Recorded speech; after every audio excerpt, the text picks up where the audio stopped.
a whole new discussion on thoughts, and that is about cognitive distortions. And we have an expert here who is trained in this stuff, and we're going to have fun sharing with you a little bit about how these things can affect our thought processes. So Ivana, tell us about cognitive distortions. Well, first of all, your perception is your reality.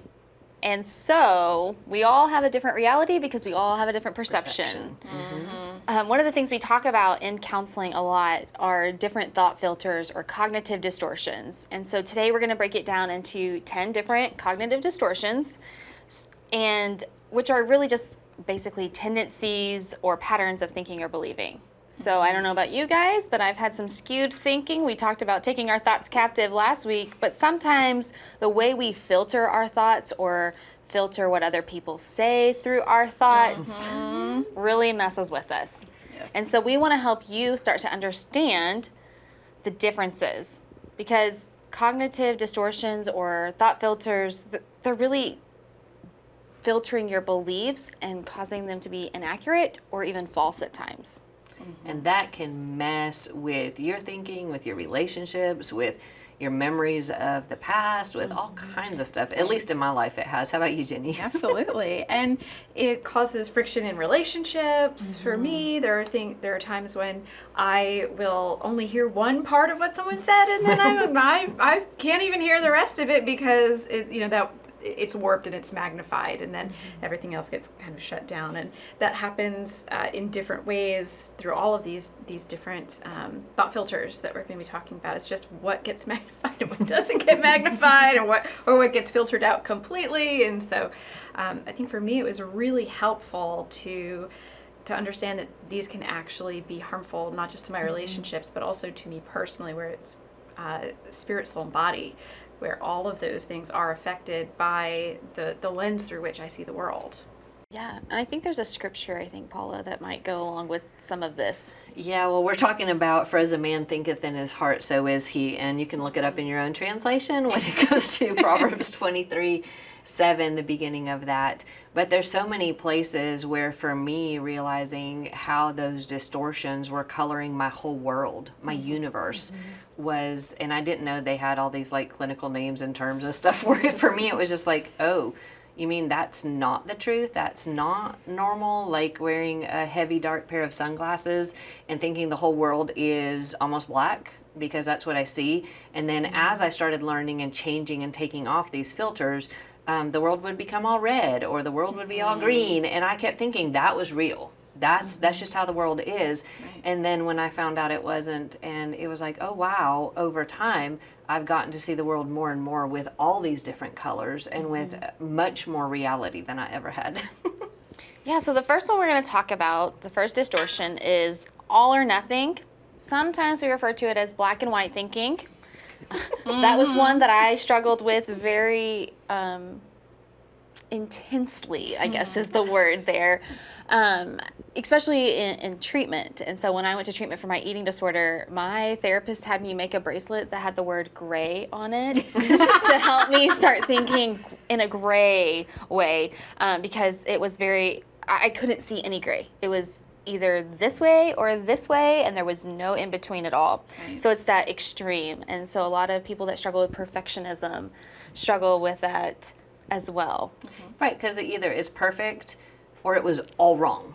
Right. Yes. It's either an absolute success or it was a complete failure. Right. There's no in between. And so if I didn't make an A+, I had failed. Right. That was part of that extreme thinking. Jenny, what about you? Well, for me, when I was looking at other people, if I was looking at Ivana and seeing her performance, I'd be able to judge her just fine and say, oh, she's got all this gray area. But it was when I was looking at me and I'd say, oh yeah, I've got gray area too, until I did something wrong or until someone pointed something out. And then all of a sudden it was, I am wrong. Everything about this is wrong. This is all wrong. And it would just be, my emotions would go off the chart. But in between those times, I would have told you, oh no, I don't have that.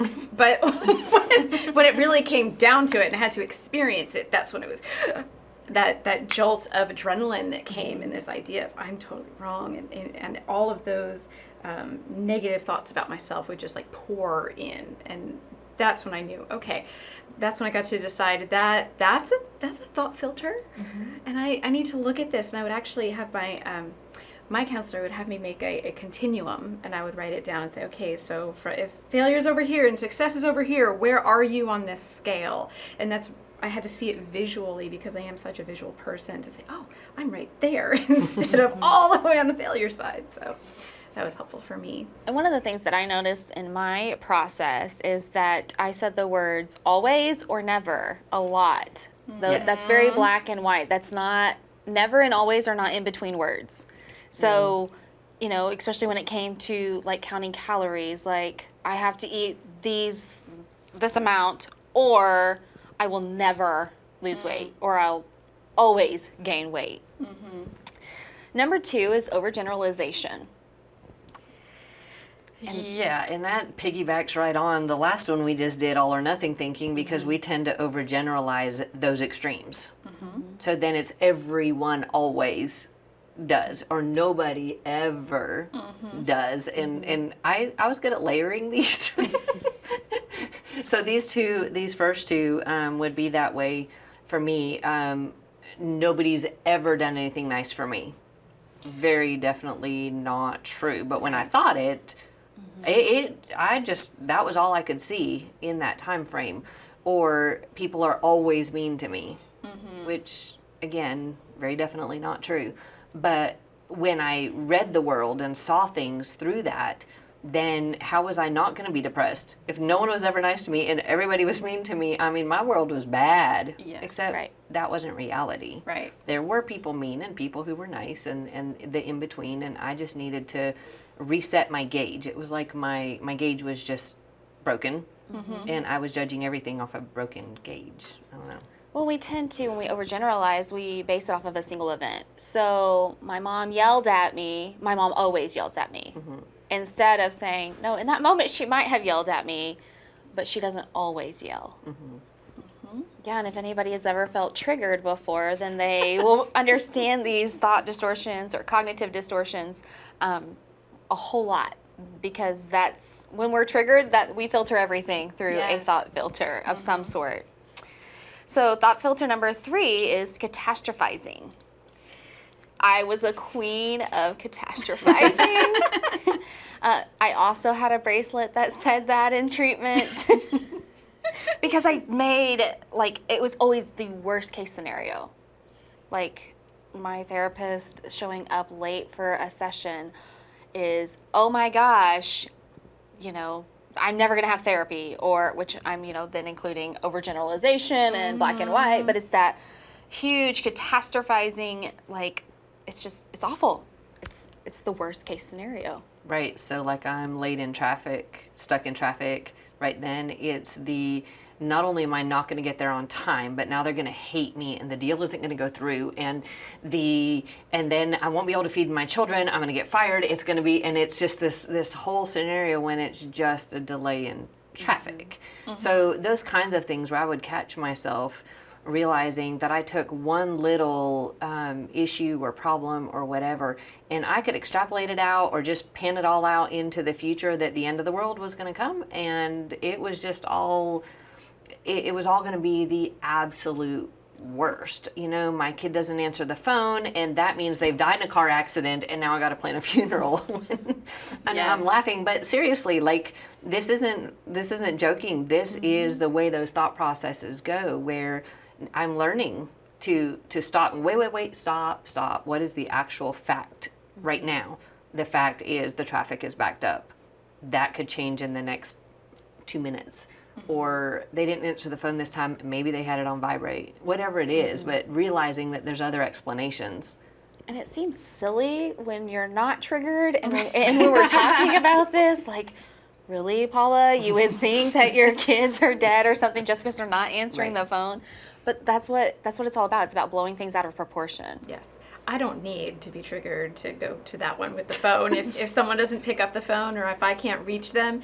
And some of that I think is just because we're so used to having that immediate response that, you know, and maybe even into a little overgeneralization, because I did have a friend of mine growing up who didn't answer the phone, and I was surprised, and I thought, I didn't think they were having anything. Oh, it turned out they broke their arm and had to go to the hospital. And so there's this nagging idea of it happened once, so it could happen again. And I go straight to something terrible, awful has happened. And oh no, how do I get a hold of them? Who do I call instead? And I have to stop myself and breathe and say, God, I trust you. I trust that you are taking care of them. And it's not my job to figure all of that out.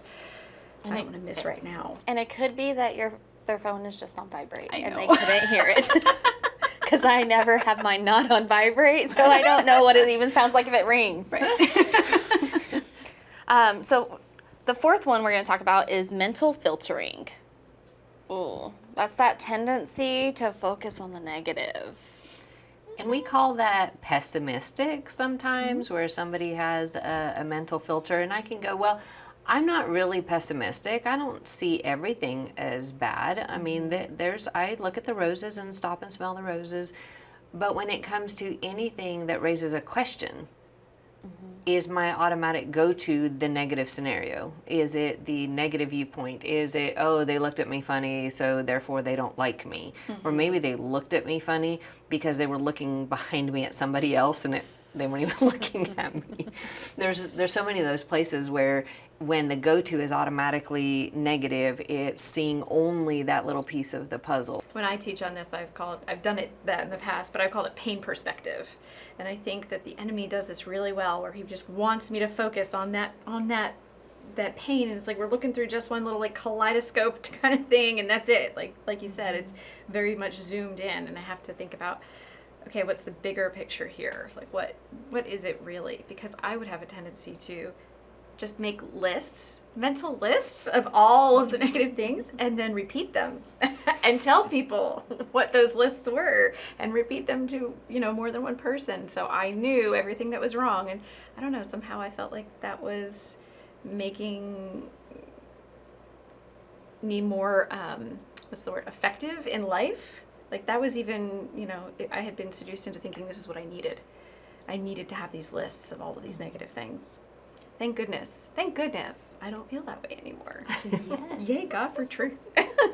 Well, and when we're looking through the kaleidoscope or the binoculars, we aren't able to see any of the evidence that proves otherwise. Right. Which makes it where we go more towards, like Paula was saying, the negative versus the positive. All right, so number 5, jumping to conclusions. Sometimes it's also called mind reading or fortune telling. Anybody know anything about that? Wow, and I don't think you're talking about like a fortune teller that I go pay money to tell my fortune. No, it's more like, oh, I saw the way you looked at me, and now I know that you're mad at me because I must have done something wrong, and you're never going to be my friend again. And but that's how it was for me, and it was based on a look, and then I'd find out later the look was based on the text message they got that their cousin just died. Wait a second, it had nothing to do with me. And I'm sitting here building this entire scenario about how you're going to hate me and never be my friend again when it wasn't about me at all. And so one of the ways I've tried to change this one is realize that so much of what's going on around me is not about me. And to give people grace and the benefit of the doubt and not assume a negative or a breach in relationship for me, but to assume that it's not related to me and to assume a connection in relationship. And I'd rather have you prove me wrong, that you really are mad at me and that you don't want to talk to me, than for me to build that up and make it as if it were when it wasn't, because then I'm the one breaking up the relationship. Well, and that kind of is what number 6 does too. It's that personalization. So when we begin to personalize and take everything personal, You don't do that, Jenny, I'm sure, right? Not as much as I used to. I mean, I fight it. There's we're going to be talking about victim mentality in the coming weeks in Unit 3, and that's a huge part of this, was I took everything personally. If my roommates didn't take out the trash, I took it personally. maybe they were busy, Ginny. It wasn't that they wanted to saddle you with more responsibility. It was that maybe they have something going on in their life, and some of that again is jumping to conclusions, and it all works hand in hand. Now the enemy likes to put these thought filters on us and these assumptions that we like to make. But I had all of that going on where, they must hate me, and so they didn't take out the trash, and so here I am jumping to conclusions and catastrophizing and personalizing, and all because I had to take out the trash. That's great, Ginny. And then taking on the blame.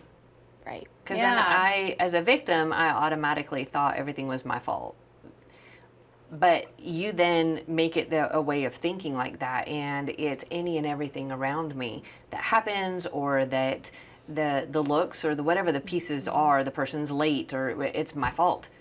My whole family's issues, if there was anything wrong anywhere, it was my fault. What did I do wrong? Why didn't I make them do the right thing? Why didn't? And I'm like, wait a second. Again, the healing perspective is it's not necessarily about me at all. Mm-hmm. It may not be my fault, my problem, a problem with me. It just may not be any of that. And learning to start seeing it outside of that was hugely helpful. Well, and then we start shoulding and musting on ourselves, which is number 7. And I always have to be very careful when I say that to a client. Don't should on yourself. Like SHOULD? Yes. Or don't must on yourself. Mm-hmm. That's placing these expectations on ourselves. Yeah. And here's the other thing about expectations is here's your expectations, and here is reality, and everything in between is misery. Yeah. Yes. Like That's you're a good one. miserable there. Like you just can't stay there. Mm-hmm. Right. And that's part of why you're here, and you're doing these lessons with us each week is so that you don't have to stay there, because there is hope and there is healing. Because even though each one of these that we've already talked about, each one of us continues to fight it and sometimes struggle through it, but it's not anywhere it used to be. Thank God. Which is amazing. And we've talked about the I should have done, I should have said, I should have been, I should have gotten more done, I should have been a better mom to my kids, I should have, whatever it is. And the counter to that for me was giving grace.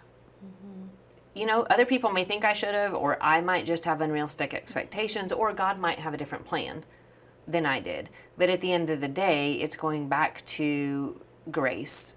Where can I give myself grace for being me, being human, for God being the one in control of my life and not me, for other people's needs and things. There's so many places where when I hear should, ought, must, those words in my head, then I stop and say, wait a second, I need to give grace. Whether it's myself or I think you should have done this or whatever, is back to giving grace. Yeah. With expectations, and very similar to what you were saying, how I was taught with expectations is the higher your expectations, the further you have to fall. The more disappointed you're going to be. That's going to hurt even more. So if you want to keep your expectations, realistic, you're not going to have too far to go emotionally, and and you can keep them realistic. I can remember thinking, I have to wash the floors of my house before people come over. Like, I have to. This was a must. It was ridiculous, but this is what my mother did before she had family over. Was she would wash the floors and make sure that the floors were vacuumed. And so I just assumed that this was a must, and she just wanted to do it. It was nice. It was how she knew, I have to clean the floors now, and it's done on a regular basis. But for me, I took that on as I have to do this. And so I really was hard and shaming on myself if I didn't wash the floors, until I finally told someone, and they said, yeah, it's okay, Ginny, we're not looking at your floors. Like, that's really the last thing we're looking at. And besides, when we leave, it's probably going to be dirtier anyway, and you're going to have to wash it again. So don't worry about it. And all of a sudden, that's when I came out of the, this isn't something, sometimes it's because our family has done this, or we've seen it modeled for us, and we think that this is an absolute, a black and white thinking, kind of ties in as well with that. And the gray area, sometimes we need a little bit of perspective from the outside. Yeah. Kind of like sorting the laundry and having to have it color coded by reds, and blues and greens could go together, but whites had to be only white and blacks had to be only black, and jeans, they definitely have to be separate because they're different texture and type. And I couldn't do laundry till there was enough laundry to make like 7 different loads, because otherwise, and then you run out of clothes before you have the right number of loads and the right colors, and it gets really ridiculous. But that was how my mom sorted laundry when there were 8 of us in the family. So you go 2 days and there's enough laundry to do all of those colors, and it was a way that it made her happy to sort it out. But in my head, it was, I can't do the laundry until I have it done and have it this way. So even my 9-year-old, when he was like 3 and 4, knew how to sort the laundry down to the exact colors. I think they learned their colors that way. But learning the other side of it, where it's there's flexibility, there's grace, there's a whole lot of different ways to do things, and it isn't always a concrete, law that goes on you in areas. You mean I don't have to get all the dishes out of the sink before I go to bed? Right, like you can't sleep. Good dreams do not come if there's dishes. Dirty dishes, because then I'm dreaming about the dirty dishes. No, not really, not anymore. Oh man. Number 8 is emotional reasoning, which is the cognitive process by which we conclude that our emotional reaction has to be true. Because I'm feeling it, it must be true. So the facts don't matter? No. Like my emotions are what matters, and that's what I'm feeling right now, and that's what's true. So even if somebody else says, but that wasn't the truth, it was this other thing, like the fact that I was freaked out of my mind, afraid, thinking that a tornado was going to hit us because I was looking at my phone's weather thing from 3 hours ago. But I was afraid, so it has to be real. It is, right? That sounds a little crazy. Well, it feels right inside. I mean, Right. And we, talking about you are not your emotions, and you don't need to let them lead you around by the nose, and we don't have to go down all of those rabbit holes and spiral out. It's the idea that our emotions are not actually truth all the time. And so I know for me, just feeling like, oh my gosh, I feel left out, so therefore everyone hates me kind of thing. Sometimes that would come in where it's, I don't belong here. Take it to overgeneralization, I don't belong anywhere. There's no, and that was my experience going to college, especially, where there's a whole new group of people. All of my friends were somewhere else, other schools, and I was trying to fit in. So, but then it's, I feel left out. So then I am left out, and I am alone, and so no one cares about me, and all of that. And instead, I could have actually looked around and said, oh, there's someone that just literally told me they love me. And even though I can't absorb it emotionally in the moment, I can be aware that there's something beyond my emotions that is truth. And sometimes I learn, because my emotions could be so distorted because of panic attacks and triggers and all kinds of stuff. I actually had some people that I could trust and take to them, what did you see in this situation? Trying to get a balance to the emotional overload I was experiencing in that moment. And they were able to many times bring in factual things that I had to choose. Am I going to stay locked into my emotional perspective, or am I going to actually bring in truth and facts and have a better picture of it? But where I couldn't see past the overwhelming emotions I was dealing with, it was really helpful for me to have other people that can do that. And you girls know that. Sometimes I ask you, so tell me what you think about this, because I'm having a lot of intense emotions tied to this, and I want to have a better, more rounded perspective with more truth and fact mixed in there. Yes. And then we have number 9, always being right. I mean, I'm never wrong, so. Never had this problem, right? No. Right, no, because I'm always right. There is no issue. I don't even know why we put this on here. But it's that perception of always have to be accurate, always having to have the right answer. For me, it was, if I can't have the right answer, then I'm not going to answer. You can't talk. I can't talk. And in college and in school, that's very difficult But that's how you're always right. because I always have the right answer. Yes, Because otherwise I don't talk. But that one, too, it's when you don't even listen when somebody else is questioning or bringing you other information.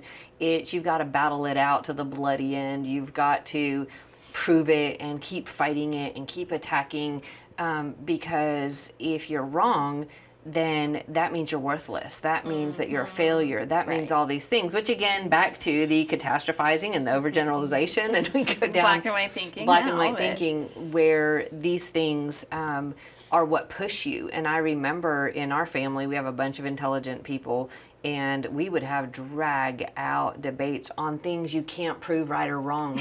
Right. It's a matter of perspective or opinion. And boy, we could keep it going and going for days and trying to pull in facts and figures from everywhere, when it's stuff that's about perspective and not actually a factual thing. So there never was going to be a right or a wrong person. Right. It was just two different viewpoints. And realizing that, wait a second, my need to have to be right and that I don't feel safe if I'm not proven right, or that they don't come to my side of this disagreement or whatever, realizing that was hard. Yeah. And now every once in a while, I'm actually wrong sometimes. Proud of you. Well, then we have number 10, which is magnification or minimization, which is the tendency we look at the positive in everybody else, but we minimize ourselves. And again, that kind of goes in with all of the other ones that we've been talking about. And we make light of this here because we are in constant work so that you can continue to grow and change and heal, because nobody wants to stay stuck in these thought filters. No, life is so much better Yes. with balance and with truth and with facts and with reality. Even when reality seems hard, it still gets so much better when we have much more of a balance than these cognitive distortions or thought filters. And I love the fact that between the three of us, we spend time calling each other out on them. We spend time encouraging each other and doing that, which is awesome. And having these is amazing, because now I can actually say, oh, I know what that is, and I can change my thinking intentionally in that moment. And I think that will absolutely help you to do the same as well. So good luck on this homework. Continue to take your thoughts captive, and have a great and a blessed week.